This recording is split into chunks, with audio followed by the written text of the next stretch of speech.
এক সময়ের সোনালি আঁশ, আজ শুধুই স্মৃতি।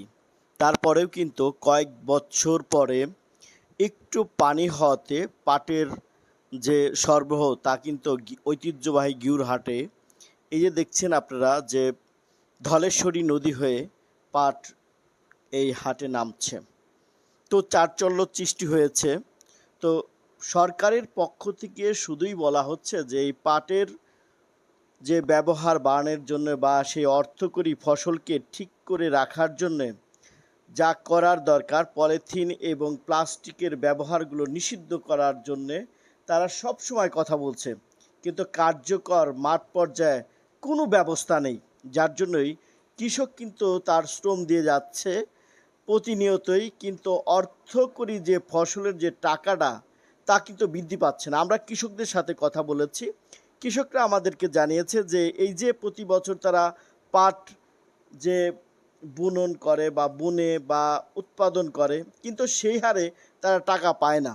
এবছরও আমরা গিউরহাটে গিয়ে দেখেছি প্রত্যেকটা পাট ৩৯০০ টাকা সর্বোচ্চ দাম গিয়েছে এবং সর্বনিম্ন ৩২০০ টাকা পর্যন্ত আমরা দেখেছি, এবং এর মধ্যে সবচাইতে যদি বলি ৩৬০০ থেকে ৩৭০০ টাকা বর্তমান বাজার রয়েছে। কিন্তু বৈদেশিক মুদ্রা অর্জন করা সম্ভব হচ্ছে না।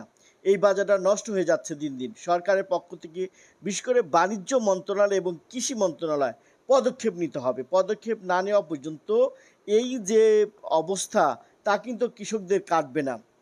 দেশের অধিকাংশ মানুষ কিন্তু কৃষক, এবং তারা কিন্তু কৃষিকাজ করে জীবিকা অর্জন করে। একসময় এর সোনালি আঁশ আজকে কিন্তু তা নষ্ট হওয়ার পথে। দেশের কয়েকটি কারখানা শুধু এই পাটের ব্যবহার করছে এবং তারা নিচ্ছে বিদায় কিছুটা বেচাকেনা হচ্ছে বলে কৃষকরা আমাদেরকে জানিয়েছে। আমরা কথা বলেছিলাম কৃষি কর্মকর্তা যিনি জেলায় রয়েছে, কৃষি সম্প্রসারণ অধিদপ্তরের যিনি উপপরিচালক, তিনি বলেছেন আমাদেরকে যে তারা কিন্তু প্রতিনিয়তই শিল্প মন্ত্রণালয় এবং সাথে কথা বলছে, বাণিজ্য মন্ত্রণালয়ের সাথে কথা বলছে। এটাকে যদি বিদেশে রপ্তানির ব্যবস্থা করা হয় তাহলে কিন্তু মুদ্রা বা দেশের মানুষ বা কৃষক তারা কিন্তু টাকা পাবে। আমরা কথা বলেছিলাম উপদেষ্টা, কৃষি উপদেষ্টা যিনি রয়েছেন জাহাঙ্গীর আলম চৌধুরীর সাথে, তিনি আমাদেরকে জানিয়েছে, আমি তার সাথে একদম কথা বলেছি যে আসলে এটা যদি এই কৃষি কাজের যে পাটের যে সোনালি আঁশ রক্ষার্থে কি করা উচিত, তারা বলছে বলে পলিথিন এবং যে জাহাঙ্গীর আলম চৌধুরী বলছেন যে পাটের ব্যবহার বাড়াতে হবে এবং প্লাস্টিক এবং যে পলিথিনের ব্যবহার কমাতে হবে। এর জন্য কিন্তু তারা পদক্ষেপ নিয়েছেন। আমরা পরিবেশ যিনি উপদেষ্টা রয়েছে তার কথা আমরা দেখেছি যে তিনি এই নিউজটা আমরা যখন করেছিলাম তারপরে কিন্তু তিনি ব্যবস্থাও নিয়েছেন।